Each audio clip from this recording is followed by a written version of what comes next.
Here's what we reported over the weekend, and actually this morning, and we talked about, and Will West of the Sports Animal had also reported it. It's not Nico Iamaleava, great kid, not demanding more money at the line of scrimmage or anything like that. But his family, we've been told father or agent or whatever, are doing what fathers and agents do. And what is that? Look out for their son.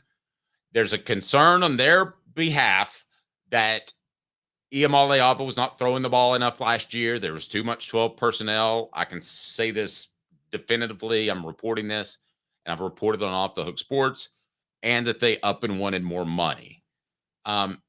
Caleb, how concerned are you about this and that it could become something? Because I don't want to get into whose fault it was. But I can tell you that the whole Jonathan Crompton's first 3.5 years that were a debacle, Caleb, part of that was because the family and Philip Fulmer did not have a good relationship. And I can tell you when David Cutcliffe walked in the door in 2006 that he really didn't even want to play Crompton, partly because that he thought that BJ Coleman was more, what's the word I'm looking for? I don't want to say coachable, but I guess that's the word I'm looking for. He thought that BJ Coleman would adapt to an offense easier, and I think attitude was a big part of that. Not to say, again, that Jonathan Crompton had a bad attitude, but he went through a lot of ups and downs, and his family was upset. You're a dad now. That's how dads act. And I don't know that that's going to change, but it is your quarterback you've already promised $2 million to. So a year. Now that's gone up significantly. So how concerned should Tennessee fans be about Nico's dad and Nico's family, Nico's representation? I think very, and I'm going to go into lyrics. By the way, you're short selling that. I actually, that was the 1 year as a student reporter I was covering Tennessee, and I was a little bit tied in. David Cutcliffe didn't just think BJ Coleman was more coachable. He was in love with BJ Coleman. In love. Absolutely. Like he thought, and by the way, I think he was right. BJ Coleman actually got drafted by the Packers, funny enough. So BJ Coleman, he has NFL money, and if he had played under David Cutcliffe, he might be an NFL starter still today, honestly. He had an insanely strong arm. But I think it's very concerning when family gets involved. And let's be honest, and Dave, and guys, we're not just speculating on this, okay? Dave has multiple sources that have told him, and Will West told us on the show Friday, that Nico Iamaleava's family is getting involved. So it's pretty much confirmed that that's happening, right, Dave? More than anything else. And I'll take it a step further. It's not just demanding more money. I've heard he's been griping after games when Tennessee didn't throw the ball enough, and he's done so in front of some prospects, because the prospects and the players will mingle together in this room down next to the interview facility. So that to me is disconcerting too. I will say this about the Cromptons. To my knowledge, even when they were most frustrated, they didn't try to spew venom to undermine the program. They just thought their son wasn't being treated fairly. Nico's family, to my understanding and based off sources, has taken it a step further. Yeah, and this is really bad. And it's very concerning because and it's going to tell you why I don't think it is after you're done. Go ahead. All right, I'm going to tell you why I think it is. I'm going to tell you guys a quick story on this. I was in D.C. when the RG3 rage happened in 2012. You were covering recruiting up here, Dave, right? So yeah, I happened to be driving from, just coincidentally, D.C. to Baltimore when everybody was celebrating that draft pick. Yeah. Remember, he was Rookie of the Year. For those who don't know the story, RG3 was Rookie of the Year. Mike Shanahan adopts the spread offense in the NFL and works it to perfection. RG3 makes the playoffs, shatters his leg in the playoffs. What happened in the offseason? I don't know if people know the story. RG3 walked in with his dad. RG3's dad went above Mike Shanahan to Dan Snyder's office and said, we want RG3 to not run anymore. We want him to be Peyton Manning. We need Mike Shanahan to turn him into a pocket passer. And Mike Shanahan basically was like, you can't do that right now. You're not good enough. You have to do that. Well, RG3's dad would talk to Dan Snyder to undercut Shanahan and the rest of the team. And it turned the whole team against RG3. I don't think there's going to be that issue. Nobody's going to call an athletic director.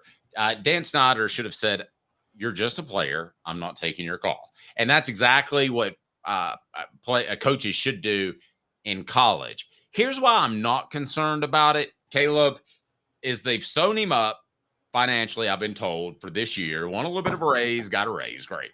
And they've sewn him up, and he's good for 2025. And at that point, if he's elite, I don't think they'll have a problem with giving him more money. If he's elite, he might go to the NFL.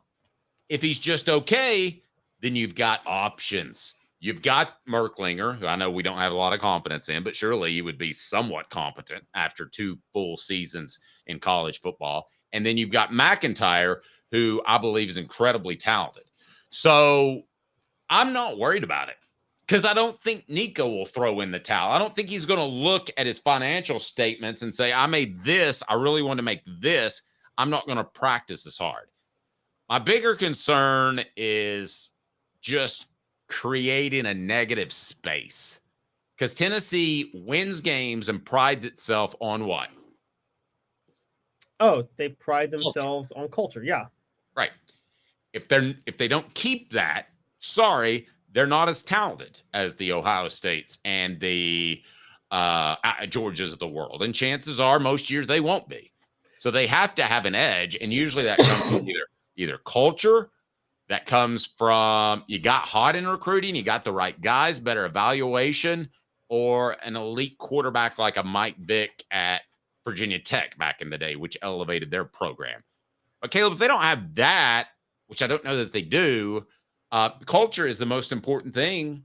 It should be on Josh Heupel's list of daily goals. But this is where you're all right about this, but this is something that could undermine it. And I want to give you a quick example on another end, just from Tennessee's perspective, on something that I think, and Dave, you covered the 98 team, but I think something that helped build that culture. When Peyton Manning was at Tennessee, I mean, Peyton Manning was the most like the legend, SEC legend's son, basically. But you know the story. Archie Manning did not want to be involved with the coaches at all. And he pretty much let the coaches run the show for Peyton Manning. And I got to be honest, I'd love to ask a few former players about this, but don't you think the fact that Archie Manning wasn't involved on Peyton Manning's behalf and made Peyton Manning just another one of the players resonated well with the rest of the Tennessee team and helped build that culture? Because he didn't get special treatment. And, now we know people will be like, well, Archie, helped finagle Eli to go to the right team. Now, Archie wants his kids to go play for the right NFL franchises, but that doesn't necessarily mean that he's going to get involved when they're playing. That's how to be the perfect type of dad, right? Yes. Which is put your kid in the best situation, but then let the coaches coach once they're in that situation. What you're telling me Nico's dad is doing, this is like a problem with Little League coaches, I know, all across the country. It's very Little League. But it's very Little League. And like, I know a lot of college coaches that would just hang up the phone if a parent called because they had them tied into the scholarship and they couldn't leave. But NIL and transfer portals, what's changed this? And you can leverage a lot more than you used to. Yeah, I totally agree. And so, getting involved like this, I'm sorry, this level of parental involvement never ends well. This reminds me more than anything. You brought up the Crompton family. The Crompton family at least kept it quiet. This reminds me of Jalen Hurts' family more than anything. Jalen Hurts' mom, couldn't stop getting on Twitter and, undercutting Alvin Kamara pretty much. And started tweeting about how bad of a teammate he was and things like that. I mean, I look at somebody like Jalen Hurts and I'm like, his whole NFL future was sabotaged by his family's arrogance and self-centeredness. And, I don't think that'll happen to Nico, but I mean, I put it this way. I hope at the very least, Josh Heupel's not just saying whatever you need, Mr. Nico's father, we got. I hope at some point he can come in and be like, hey, look, Nico is this and we got to do this. And so, but we're going to have to see how that plays out. Given his play last year, what are the chances that Nico is around in 2026 at Tennessee? And we never dreamed that would be a possibility. The show represented by Banks & Jones, Tennessee's trial attorney, banksandjones.com, as we broadcast live from the Ted Russell Ford Lincoln Studios. And I remind you that Ted Russell Ford Lincoln is the #1 Ford dealer in East Tennessee. So get to That in 60 seconds. Well, Ted, looks like you're settling right into your new space. Affirmative. Powered by the new Ford Lightning. You know, that would be incredible. For camping, tailgating, the options are unlimited. Why don't you take a little power for yourself, buddy? Beep boop beep bop. Get into this new 2024 Ford F-150 Power Boost for only $53,300, or get 0% for 72 months on a Ford F-150 Lightning. Come see us today at either Ted Russell Ford location, Parkside Drive, or Kingston Pike. If you had a better mortgage payment, will Nico Iamaleava be a ball in 2026? Because I know you didn't think that was even a possibility earlier last year, or neither of us thought it was a possibility when he signed for 2 million G's. But now I'm wondering. I'm going to say 0% chance. Okay. You ready why? I'm ready why. What if he's elite? He's going straight to the NFL. But if he's not elite, Arch Manning's about to start this year. We know that Arch Manning reset kind of the market for Nico to a certain degree, where he's like, Arch Manning's making this, I want to make this. Arch Manning's going to command more money at the end of the year. Nico's going to come back asking for more money at the end of 2025. If he's not elite, the coaches are going to say, oh, we got this guy, George McIntyre. Go ahead, walk. I think they're going to let Nico walk at that point to say, you're not worth the extra money when we got this other quarterback that I think they're going to fall in love with when he's on campus. And so I don't think they're scared to – I think they were scared to let Nico walk this year, but I don't think they're scared to let Nico walk at the end of 2025. I tend to agree with you.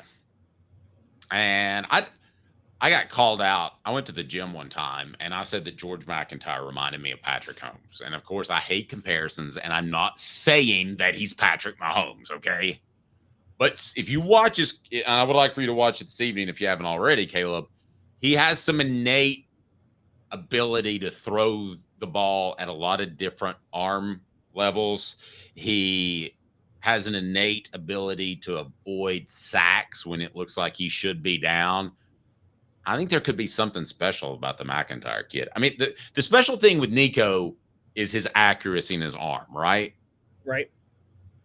Well, I think McIntyre is not as good there, but better in an awful lot of regards when it comes to game presence, when it comes to his ability to avoid pressure.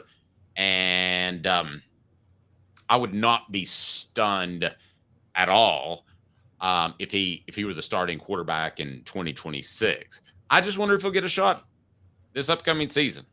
I mean, that's not typically Josh Heupel's style. He likes to stick with a guy. But one thing you said about culture earlier is, could that negatively affect culture? No. If you're winning, culture's fine. I mean, you could start anybody. If you're winning, culture's fine. I mean, they stuck by Joe Milton early on before they realized, and they knew that he wasn't as good as Hendon Hooker.